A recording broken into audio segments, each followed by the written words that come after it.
In the latest judicial ruling pitting the judicial branch of government against the executive branch of government over deportation issues, the Supreme Court has told the Trump administration to halt until further notice. CBS's Christian Benavides has more on how it affects the deportation of Venezuelan men currently being held in detention centers in North Texas.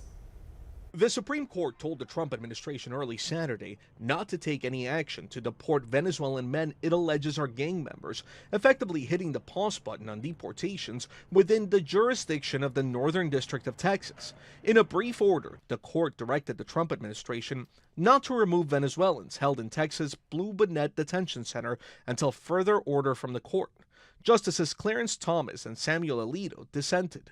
The court acted overnight following an emergency appeal from the ACLU.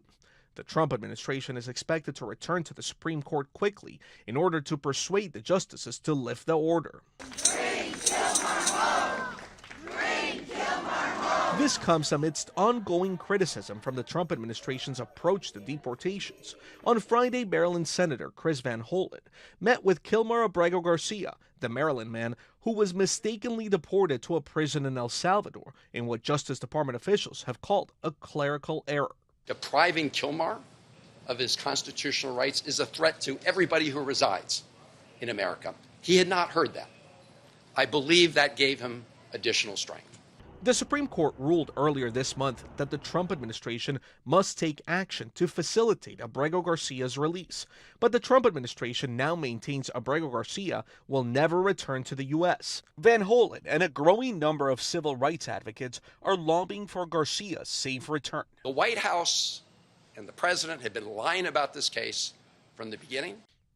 Since March 15th, the Trump administration has sent 5 flights of deportees to El Salvador under a deal with its president to imprison detainees the Trump administration believes to be part of criminal gangs. Christian Benavides, CBS News, Miami. In response to the Supreme Court ruling, White House Press Secretary Caroline Leavitt issued a statement today noting the Trump administration is, quote, confident in the lawfulness of the administration's actions and in ultimately prevailing against an onslaught of meritless litigation brought by radical activists.